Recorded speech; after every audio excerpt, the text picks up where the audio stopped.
I know what you're thinking. I know what you're thinking. You can't understand why they call me Shorty when I'm not that short.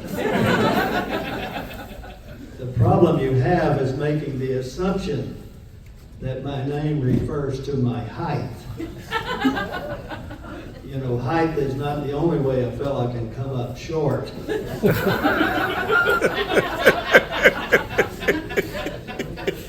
why then do they call me Shorty? I grew up in a very small town where getting a nickname was a big deal. I never understood why, but it was sort of a rite of passage for boys.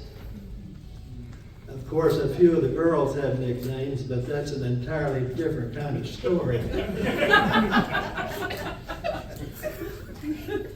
I had friends who had names like Sour Gut, Buckethead, Muscles, Chigger, Bimbo, Froggy.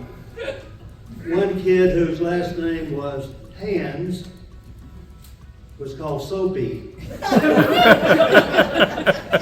My brother was called Satchel Butt. My father, who became my father while he was still in high school, was called Bottle. He carried his school lunch in a diaper bag.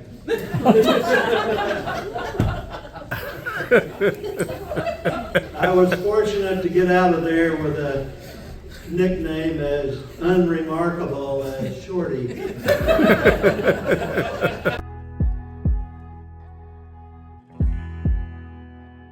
First, we were at a sandwich shop one day, and she's like, "Hey, what do you think about having babies?" I'm like, "I've got two at home. You can pick which one you want."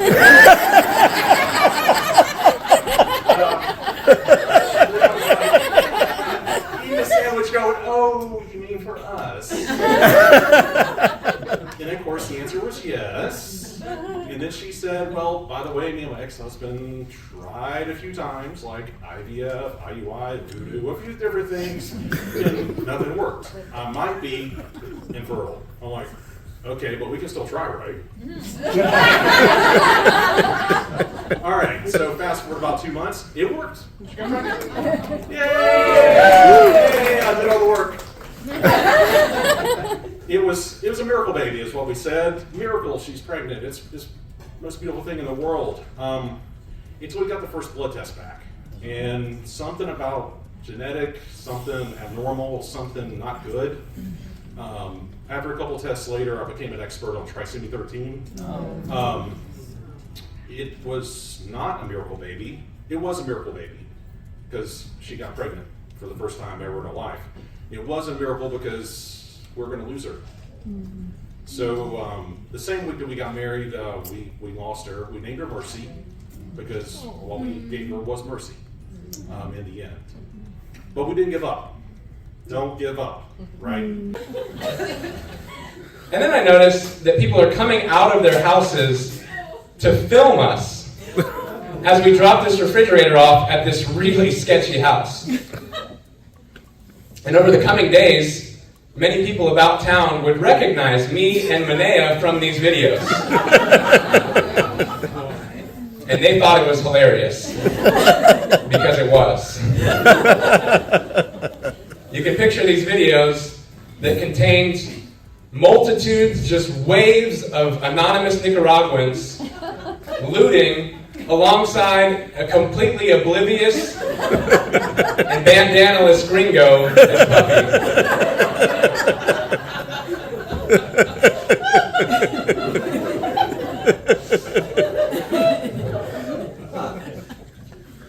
It turns out this looting was the first beginnings of increasingly violent protests against Nicaragua's dictator, Daniel Ortega, that would be responded to with increasingly authoritarian responses from the government.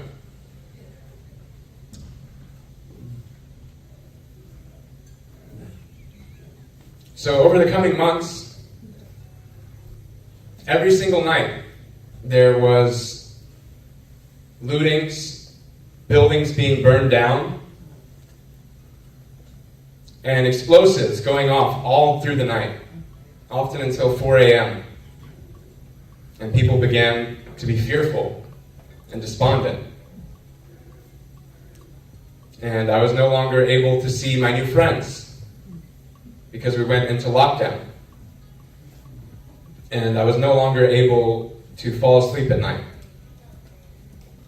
The thing about Nicaragua is you can purchase a lot of drugs over the counter that you can't purchase here without a prescription, like Valium. And I really liked Valium.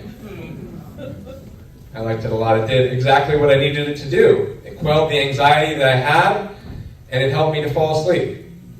And that worked for a little while.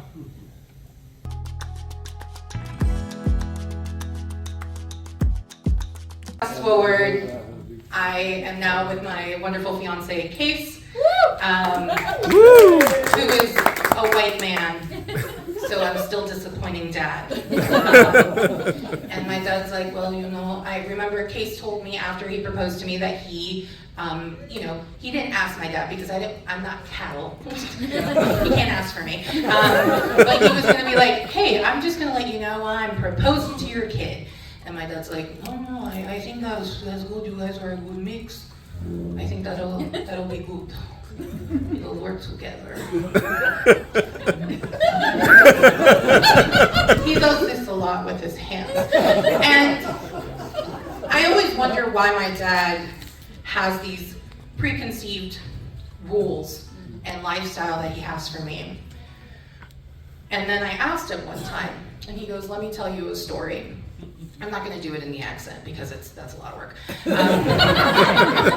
So my dad came to Miami, Florida from Cuba when he was 16 years old, right at the cutoff where boys are forced to go into the military, whether they want to or not. His stepfather, Billy had gone to Miami 10 years prior, and it took 10 years for Billy to be able to get my dad and my grandmother to America. Now, I don't know if you know a lot about communist Cuba, Castro Cuba, but they talk about it being everything is equal, everyone has the same thing no matter how much money you make. That's not true.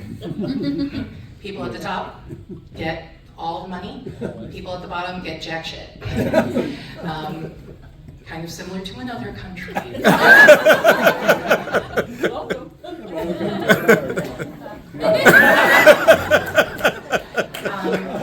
dad told me that when he got to America and he was picked up at the airport, his stepfather asked him, what do you want to do? He goes, well, I'm starving. So he took him to the best American burger joint, Wendy's. And my dad was looking at the menu overwhelmed. And he goes, well, which one can I get? And his stepfather was like, whichever you want. So my dad ordered a Dave's Double with a large fry and a chocolate frosty. He ate the whole thing in 2 minutes. And then he turned and he's like, can I get another one? And his stepfather said, you can get as much as you want. They went to the store, and in Cuba, you have rations. You're only allowed to buy enough for your family, which is never enough. And my dad and my grandmother were so overwhelmed by the fact that all of this food and all of these produce were just laying out there. And if you had the money, you can buy it. And we started taking the, GRE, TOEFL, and getting ready to apply for schools. Then a very big earthquake happened in Turkey in '99, and my father sat me down and he was like, listen, if you don't go this year, because we don't have money, because economically, the earthquake affected us, I promise you I'll send you next year. Well, that was a lie. He was just trying to, pass the time, but it was a good decision. I didn't apply. We lost my grandfather that year, so it was a very kind of emotional year for us anyways. And then that summer, I met my now ex-husband. So he was already in the US, and my kind of like application process started again. So we got married the next year. I came to America July. Not July. We married in July. I came to America in August. A month after arriving here, 9/11 happened. By the way, I also decided before coming here, because there was a lot of problems with, wearing the headscarf in Turkey, you weren't allowed to. I decided I will wear the headscarf when I come to US. It's the land of freedom, right? Again, another kind of like bad timing on my part. So I went from being just Fatma to being the Muslim. So everything I do, everything I say, like the way I act, the way I speak, was kind of under a big microscope.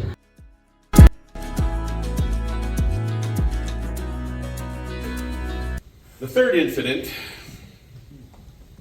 I need to remind you that my name is David Bloyer. This will become relevant shortly. If you've never dug a human grave, you may not understand that once you get down deep enough, there's not enough room for two people in there. You wind up taking a shovel full of dirt from the guy that you're working with. So at some point, you have to take turns. This was another grave in the wintertime.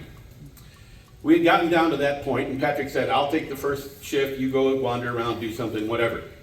So I got out and just started wandering around the cemetery. Walking along between rows of headstones. It had snowed the night before, so you couldn't see on the low-lying flat grave markers, you could not see the names. I stopped at a random grave, reached down, brushed the snow off the headstone. I'm standing such that when I'm looking at it, I'm reading the name backwards, upside down. I'm on the back side of the grave marker. I brushed the snow off, first name D-A-V-I-D. Oh, cool, somebody named David. Then I continued to brush the snow off. B-L-O-Y-E-R.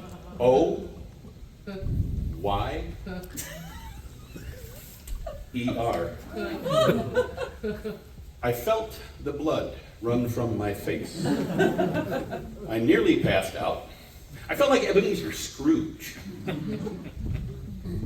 It took a couple beats for my heart to start beating again, and then I brushed the snow off the rest of the grave marker. The dates were 1940 to 1942. It wasn't until I brushed the snow off of the adjacent graves that I understood that this was the young son of my dad's brother and his wife, my Uncle Don and Aunt Gwen. I never knew that they had a son that had died. And I never knew that they had a son named David. But it kind of made sense when I came to realize that I was indeed my Aunt Gwen's favorite nephew. It's February. She's gone to actually see if she can look for a dress. She has picked out the dress. The rings have been designed. The pastor has been picked out. The dress has been picked out. All this is in February. But if I told you this is about 4 years ago, would you know what was happening about 4 years ago? There is a global pandemic that is beginning right after she has picked out her dress. Not only that, but COVID had the audacity to actually infect my fiance right as we were in shutdown. So 21 days, she is in the bed, sick as a dog. We are working from home at this particular point. And I am like, dear God, please let me marry this woman because I just got her. So 21 days later, she's starting to feel better. Nose is still not working at a particular point, but I'm like, you don't have to smell as long as you live. We're good. I just need to be able to say yes when we get to the altar. That's all I need. So rings have been picked out. Everything is good. Now we're having to play with, how many people do we have? We already told you we have a whole bunch of people in our family of this large church. But then how many people can you have? At first it's like it's only like 3 people, then nobody can go anywhere. And then it's like you can have 50 people, then it's like you can have 20, and we didn't know what to do, so we were like going back and forth and back and forth. We finally get to the point where we're like, started with plan A, we're on like plan Q. Right? Get to the end of it all, and it's like, all right, we can have a wedding, 30 people can be there, we need to get everybody COVID tested. So we have all these people that were getting COVID tested. We have the wonderful doctor, Dr. Smith, actually helped us out with our COVID testing, got everything done. Everybody is negative for COVID, to our knowledge. It is the Sunday before we get married. Those of us who are closest in the bridal party all get together to talk about some of the logistics, including the matron of honor, who is also the person who made our cake. Love her stuff. You know, Jacqueline can bake the most amazing stuff, right? That Sunday we meet, we start actually getting to the point where we're actually doing the testing. What was it? Maybe 3 days before we actually, before the wedding, get a call from Jacqueline. My test for COVID came back positive. We were hanging out with Jacqueline that Sunday, along with the maid of honor, her husband, and a couple other people.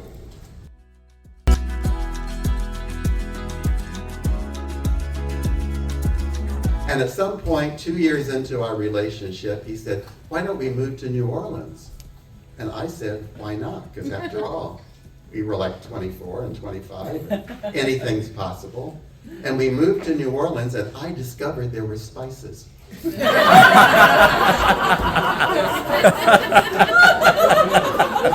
Because in Indiana, all we had was salt and pepper, and maybe a little paprika on a macaroni salad. But in New Orleans, there was jambalaya and gumbo and shrimp etouffee and beignets and stuffed mirliton and crawfish. And it was amazing. And David and I created a family of chosen family in New Orleans, and we decided during our 50 plus years together that we would go on a journey, and we would live in places that were culturally different than Indiana and everything else. And we went to San Francisco, and for the first time I had Thai food and dim sum and sushi. And then we moved to Washington, D.C., and I discovered there was Ethiopian food that you ate with your hands. And then I had salmon fresh from the stream in Seattle for the first time. And then we moved to Tucson, and there were Mexican-American food, but even more, people selling tamales out of the back of their trucks. This was wonderful. Our favorite meal was New Year's Day dinner, and David made it for years, wherever we were living. And it would always be corned beef brisket and cabbage, because we were Yankees, not collard greens. Okay. Black-eyed peas, though, and cornbread. And he made this year after year, and we shared it with many, many people. And when we lived in Tucson in 2006, my mother, who was widowed, and all my siblings had gradually migrated there as well. And in January of 2006, David went to my mother's house and made New Year's Day dinner. And it was wonderful. And it was the last dinner we had together as a family because my mother died 2 weeks later. But it's a memory that we cherish. We moved to Athens, and David continued to make New Year's Day dinner. And we lived with our friend Mike, and he made it for Mike and I, and sometimes a couple of other invited guests. And in May, David died. And this year, I made New Year's Day dinner. Mike made the cabbage. And it was full of sadness and love, and I know David would have been so proud. She lived on the swamps outside of New Orleans, Louisiana, which is where I'm from. And so when I think of her, I think of home and the green that you saw outside of her back door. Wow. Okay. Breathing. We can do this. She gave me that ring. I was her favorite, obviously. I was the youngest of the cousins by 6 years, I think, and was the only one who graduated from high school, only one who went to college, and so on and so forth. I'm a teacher and a successful human, mostly. So this ring to me always meant her confidence and wishes for me. Unfortunately, and content warning for domestic violence, I apologize. She lived a really hard life, and I felt like that ring was her hope.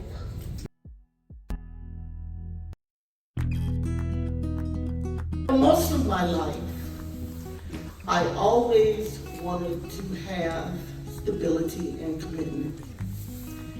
As a foster child, I had been raised in 2 homes, 2 families, 2 states. Born in 1958 in Birmingham, Alabama, my mother gave me away to a local business lady who had never had kids and wanted one. So I was adopted by Geneva Coleman, and I was put in the lap of luxury. We spent weeks on the farm in Tuscaloosa. We spent summers on the beach in Florida. And we went to the Kentucky Derby in a private train car. Yes, they did call me the Shirley Temple of Birmingham. I loved Geneva, and she loved me back. And I can remember running into her arms and feeling the love she gave me. However, in 1967, she was diagnosed with colon cancer. And in 1969, she lost that battle. And when she left my world, I lost my stability and commitment.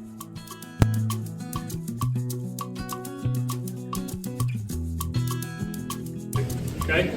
So hold a basketball on your fingertips, right? That's the first thing about form shooting. Not on your palm, on your finger. You should be able to see between the ball and your hand. You should see. And then you go like this, and so your elbows at an, y'all are good. If y'all were this compliant, I'd have to wash my car. So this, you're shooting your dominant hand, if you're right-handed, is at a 90-degree angle. Then you take your other hand and you hold it right here just to steady the ball.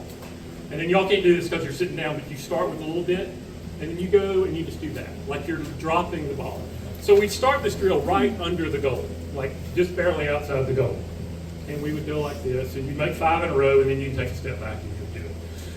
So if you know a high school, there were 24, 25 of us on the team. If you know a high school gym, there are the 2 main goals for the game, and then there are 4 on either, 2 on either side. So there's 6 around. So he said, just break up into groups. And so we did the math. 6. About four of us at each goal, right? So we start the drill, and you hear the squeak of basketball shoes on the court, and you hear people dribbling, and you hear the sound of the ball hitting the rim, and you hear us making fun of each other. We've been doing this about 30 or 45 seconds, and then all of a sudden, he shrieks on his whistle and begins yelling, "Salt and pepper, salt and pepper, salt and pepper." Now, we don't know this man. Why is he yelling at us about condiments? We were confused. We were high school boys. He said, "Look at yourselves. Look." And I looked around, and we had segregated ourselves. We were in white groups and black groups.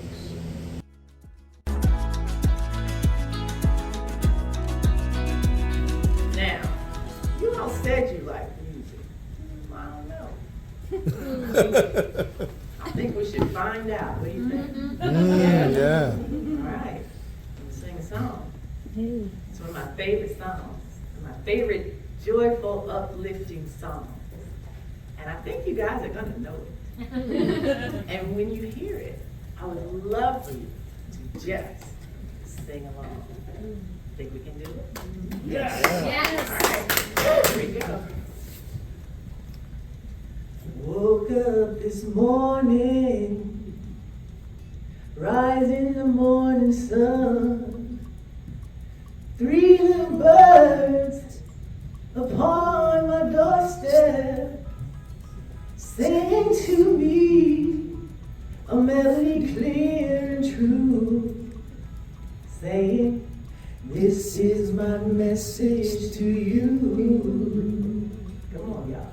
Don't worry About a thing, no, 'cause every little thing is gonna be alright. Yeah, yeah. Say don't worry, no, no, about a thing, but a thing. 'Cause every little thing is gonna be alright.